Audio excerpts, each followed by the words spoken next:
Welcome to the Win Streaks preview and prediction of all 32 NFL teams for the upcoming 2017 season.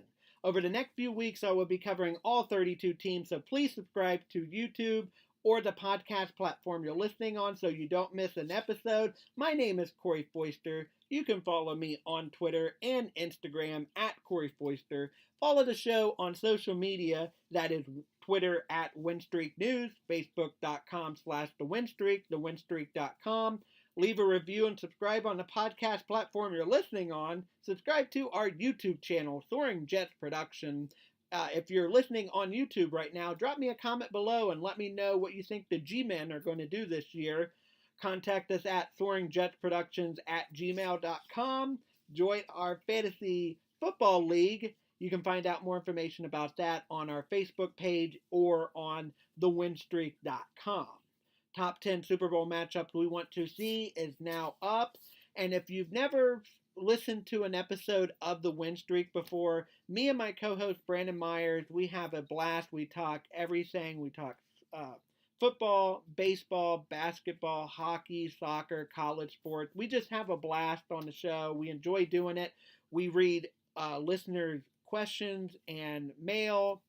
We have a really good time. Hopefully you'll laugh with us and not at us, but if you laugh at us, well, at least we're keeping you entertained. But for right now, this is episode 27 of my 32 team preview for the upcoming 2017 season, NFL season, and I'm doing the 2017 New York Giants preview and prediction. This will be the New York Giants' 93rd season in the NFL. This is second under head coach Ben McAdoo, and Ben McAdoo really had his work cut out for him to fill the shoes that was the big shoes that Tom Coughlin left after winning 2 Super Bowls. Granted, Tom Coughlin the last few seasons, he was with the New York Giants. They didn't end too good, a lot of losing close games, heartbreakers, but Tom Coughlin is still a legend when it comes to the New York Giants. General manager is Jerry Reese, and the owners are John Mara and Steve Tisch.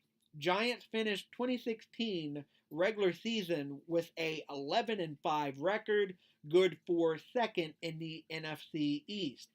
Giants began 2-0 before going on a 3-game losing streak. Giants then went on a 6-game winning streak for the first time since 2010. The Giants swept the Cowboys for the first time since 2011. As somebody who doesn't like the Dallas Cowboys, that definitely warmed my heart to see the Cowboys get owned by their division rival, the New York Giants. The New York Giants had their first winning season since 2012. Of course, that was the year they won their last Super Bowl. The Giants went 7-1 at home, losing only to the Washington Redskins, and that game was hard to watch. I was actually watching that live. They came super close at winning that game as well. They went 4-4 on the road. Giants were quickly booted out of the playoff by the Green Bay Packers 38-13. That was not a pleasant game to watch. The Giants played their first playoff game since winning Super Bowl XLVI, once again destroying Tom Brady and the New England Patriots. Giants are the only team to beat Tom Brady. My favorite Super Bowl being 18-1.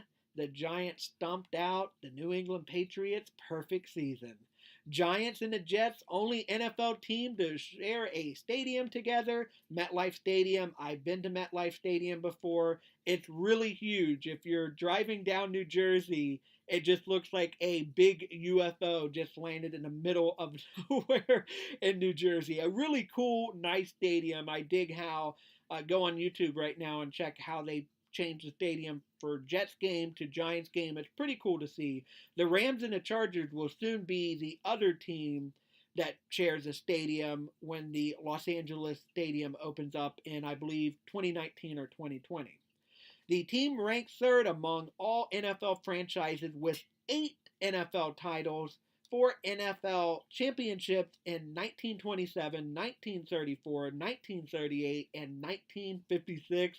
4 Super Bowl champions, XXI, XXV, XLII, or as I call it, 18-1. and XLVI, or as I like to call it, Bradying.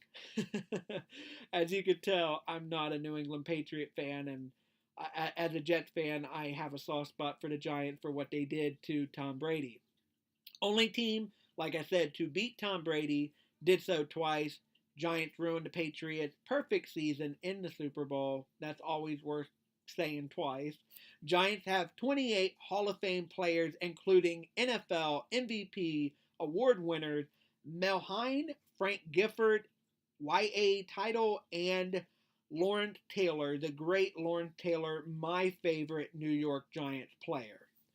Giants have 11 conference championships, 5-0 in NFC championship games, 16 division championships, last being 2011, 32 playoff appearances overall for the G-Men of New York. And my franchise what if for the New York Giants, I have two of them here. What if Eli Manning agreed to play for the San Diego Chargers? For those who don't remember, Eli Manning was drafted overall, the first pick, by the San Diego Chargers. Eli Manning said, I'm not going to go play in San Diego, which turns out to be a smart move by Eli. Would Giants have 2 Super Bowl rings right now if Philip Rivers was under center for the G-Men? Nobody's going to argue that Philip Rivers is a bad quarterback, but I kind of question that because, yeah, they would be good. Philip Rivers could definitely get the Giants to playoff games here, but Eli Manning just made those perfect throws at the exact perfect time in both of those Super Bowls to beat Tom Brady. And Eli Manning, everybody hypes up his brother, Peyton Manning, and yeah, he's a really good quarterback, but Eli Manning is Tom Brady's kryptonite, and a lot of people just don't give Eli Manning the credit that he deserved. Joe Montana never lost a Super Bowl. Tom Brady did, and he lost 2 of them to Eli Manning and the New York Giants. What if head coach Bill Parcells didn't retire early and stayed with the New York Giants for the 90s and early 2000s instead of going to the Patriots, the Jets, and the Cowboys? I think they easily probably could have won another title with Big Tuna as head coach if Parcells didn't have that health scare, have to have that triple bypass. And then eventually, like I said, he did come back, but it just felt like it was a waste. He almost got the Jets to a Super Bowl. He did get the New England Patriot to a Super Bowl, and of course that botched snap by Tony Romo that that failed and they lost and they didn't go to a playoff game. That keeps on running in my head. That should, if you're a Giant fan, I'm sure that you're thinking of this right now and you're smiling. Tony Romo failing yet again. Sadly, we won't have any more games to watch Tony Romo fail at, but he'll be in a broadcast booth, so he'll probably fumble something up there. Gents' defensive turnaround was the biggest reason they returned to the playoff in 2016. Oliver Barron, Damian Harrison, or Snacks as they like to call him, Juris Jenkins, Jason Pierre-Paul, and Landon Collins make this a stellar defense. Pierre-Paul signed a new deal in the offseason. Defense presents Giants with a strong foundation to make it back into the playoffs. Biggest positive change for me, the Giants offense slipped behind the defense last year after being the best about the Giants the last few years. The offense have always been better than the defense up until last year, I should say. Team released Victor Cruz and signed Brandon Marshall after Jets dismissed him. Marshall gives Eli Manning a big target across from Odell Beckham Jr., something he hasn't had in a while. They used a first-round pick on tight end Evan Ingram, who should fill another weak position on the Giants' offense. Tight end, like I said, last year, tight end and running back really hurt the New York Giants along with that offensive line. I really like Brandon Marshall signing. If you're a Giants fan, Victor Cruz, definitely, he salsa danced into our heart, so it's a little hard to see Victor Cruz leave, but Brandon Marshall is the better wide receiver going forward And hopefully, I like Brandon Marshall. I liked when he was a Jet, and I'll like him on the New York Giants. I think he's a really good guy. He does a lot for mental health, and I think he's a great guy in general and a pretty good wide receiver. Biggest negative change for me, the most notable departure from last year's team was defensive tackle Jonathan Hankins, who left for the Indianapolis Colts and opened up a spot next to Damian Harrison. Snacks on Giants defensive line. Hankins' exit isn't a deal breaker. The defensive line is still crazy good. It just took a small step backward, but still going to be a complete beast. Giants' urgency to fix the defense in 2016 sadly wasn't the same for the offensive line this offseason. Giants signing DJ Fluker won't fix much of the offense line problem. Eli Manning can't depend on much time thanks to a pretty awful offensive line. So, once again, he better get the ball out pretty quick or else he's going to find himself on the ground a lot. Ben McAdoo's job is safe. The Giants are not an organization that likes to bum rush head coaches out the front door after one bad season. He will get time to, well, they gave Tom Coughlin a lot of time. Granted, he had 2 Super Bowl rings, so he definitely earned a little bit more leeway than most head coaches would. Preseason, Steelers at home at Cleveland to play the Browns. That is a Monday Night Football game. Week 3, home for the New York Jets. And finally, you wrap up the preseason at New England to play the New England Patriots and say hi to Tom Brady and that almost perfect season banner. Giants regular season game-by-game prediction. Giants have 4 primetime games this season at Dallas Cowboys to open up the regular season on Sunday Night Football. Lions on Monday Night Football. That is week 2. So the first 2 weeks will be both primetime games. At Broncos on Sunday Night Football and at Washington on Sunday Night Football as well. So 3 Sunday Night Football, 1 Monday Night Football, no Thursday Night Football for the Giants. So actually I think that's a good thing. I hate Thursday night games. Not a lot of time to prepare for these games. But going worst case, best case scenario like I always do, September 10th at Dallas. I say that's a win with Ezekiel Elliott out. Even if he suspends the 6-game suspension, comes back and only gets 1, 2, 3, I say he'll definitely be gone. They're not going to give him a free pass on this. So that definitely helps the Giants. I mean, you got Darren McFadden is going to be the running back for the Cowboys. He's no Elliott. I think Dak Prescott is doomed for a sophomore slump. And I say the Giants, they swept them last year, and I say that they're going to extend that win streak against Dak Prescott to 3-0. September 18th, against the Lions at home, worst case scenario, you lose a close one to Matthew Stafford and the Lions. But best case scenario, I think the Giants are a little bit better than the Detroit Lions. So I say that they'll win that. September 24th at Philadelphia.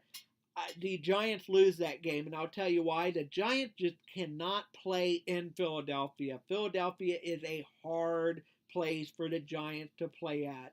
So you leave September, at worst you are 1-2. At best you are 2-1. October 1st at Tampa Bay to play the Tampa Bay Buccaneers. I think the Tampa Bay Buccaneers are going to take a huge step forward and be a pretty solid team. So I say you lose this game to the Tampa Bay Buccaneers. October 8th, you go back to New Jersey to play the LA Chargers. The LA Chargers are not the worst, not in the top 5 worst teams, but they're not really much better. I say the New York Giants will beat Phillip Rivers and the LA Chargers. October 15th at Denver. Denver's a tough place to play at. You know, I don't have to tell you anything about that defense. Granted, that defense lost Wade Phillips, who was the defensive coordinator, the genius of that defense. I think the defense might even take a slight step backwards. But the quarterback situation for the Broncos is a joke. I don't believe in Simeon. I don't believe in Paxton Lynch. No matter who's going to start under center, I will take the New York Giants in this game any day of the week. So give me the Giants against the Denver Broncos. October 22nd, home to play the Seattle Seahawks. Worst case scenario, you lose to the Seahawks. But best case scenario, this game isn't being played in Seattle, and I can see the Giants beating the Seattle Seahawks. So go, and then you have a bye, and then you go into November. Worst case scenario, you are 3-4. Best case scenario, you are 5-2. November 5th, home for the LA Rams. I say that's a win. I'm not buying Goff. I think the Rams made a big mistake going with Goff over Carson Wentz. And especially for Giants fan, it stings because, we could have the Eagles with Jared Goff instead of Carson Wentz. But I like the Giants over the Rams. November 12th at San Francisco to play the San Francisco 49ers. That's another win. I like Kyle Shanahan. I like the general manager. I like the draft that they just completed back in May. 49ers are on the rise again, but it's going to be a ugly and brutal season this year. Brian Hoyer is going to be the starting quarterback, and Eli Manning, you could totally think Eli Manning is not a Hall of Famer, but come on, Eli Manning is better than Brian Hoyer. November 19th, home for the Kansas City Chiefs. I say that the Giants will lose to the Kansas City Chiefs at New Jersey. The Chiefs are a really, really tough team. That'd be maybe the toughest game they play all season at home. November 23rd at Washington to play the Redskins. Worst case scenario, you lose this game. Best case scenario, you win this game. Like I said, the Washington Redskins, they got Kirk Cousins back, but they downgraded a little bit at offense and at defense as well. So I say the Giants will probably win that game on Thanksgiving, actually. So you leave November. Worst case scenario, you are 5-6. Best case scenario, you are 8-3. December 3rd at Oakland to play the Raiders. The Raiders, I believe, are tied with the Steelers for the second best team in the AFC. Only team better being the New England Patriots. I sadly don't see the Giants winning that game, so I give that one to the Raiders. December 10th, home for the Dallas Cowboys. I say the Giants once again sweep the Dallas Cowboys. I really like the Giants over the Cowboys. What they did to Dak, Elliott, and just the whole Cowboys cast in Jerry World and at MetLife Stadium, I think they can do it again, because I don't think the Cowboys are going to be near as good as what they were last season. December 17th, home for the Philadelphia Eagles. They'll get revenge after losing to the Eagles week 3, so give me the Giants with the W there. December 24th at Arizona. I'm not buying that Carson Palmer is going to come back and play it in peak form. Larry Fitzgerald's only getting older too. I just don't believe that the Cardinals have enough gas in the tank left to make it back to the playoff and be a good team. I think at best they're right back where they were last season, being 7-9, 8-8, that kind of range. December 31st, you close home against the Washington Redskins. I say the Washington Redskins, they get revenge for losing last season by winning the final game of the season. So, best case scenario, I say the New York Giants go 11-5. Worst case scenario, 9-7. My final prediction, I believe the G-Men, the Big Blue Wrecking Crew, will go 11-5. I'm going best case scenario on the Giants. I really believe that the Giants can do good. I think they can win the NFC East. I say the Cowboys are overrated. It really helps now that Elliott, as of right now, is suspended for 6 games. If they cut it back to 5, to 4, to 3, that still helps the Giants out because the Cowboys have a pretty brutal schedule to start off with. The pressure is going to be on Dak. There's going to be the running game. There might be a running game, but it's not going to be as good as it would with Elliott. looking through here, the Cowboys could still give you, they're going to be close, tough games, but I believe that the Giants could totally go for a sweep here. But looking outside the Cowboys, Lions could be tough. Always that game at Philadelphia is going to be tough. Buccaneers are going to be tough. Broncos could be a close game, but that quarterback situation in Denver, I'm just not buying it. Seahawks, they're always tough, even on the road.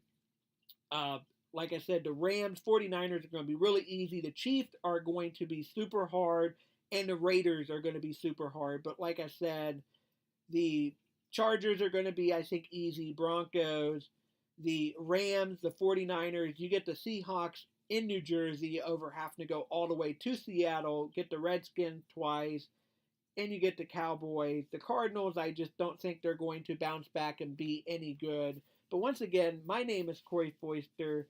You can follow me on Instagram and Twitter at Corey Foister. Follow the show on social media. That is Twitter at Win Streak News. Facebook.com/The Win Streak. thewinstreak.com. Leave a review and subscribe on the podcast platform you're listening on. Subscribe to our YouTube channel. That is Soaring Jets Productions. Contact us at soaringjetproductions@gmail.com or thewinstreak.com/contact. If you're listening on YouTube, drop me a comment below and let me know what you think the Giants are going to do this season. Join our fantasy football league, and top 10 Super Bowl matchup we want to see is now live. Once again, I believe the Giants are going to go 11-5. Check out the Win Streak weekly wrap-up show with my co-host Brandon Myers. We have a really fun time on there. We cover all sports. We read your comments and your questions on there. So please, like I said, contact us. We would love to hear from our listeners. But until next time, go New York Giants, go Big Blue, and keep winning, everybody.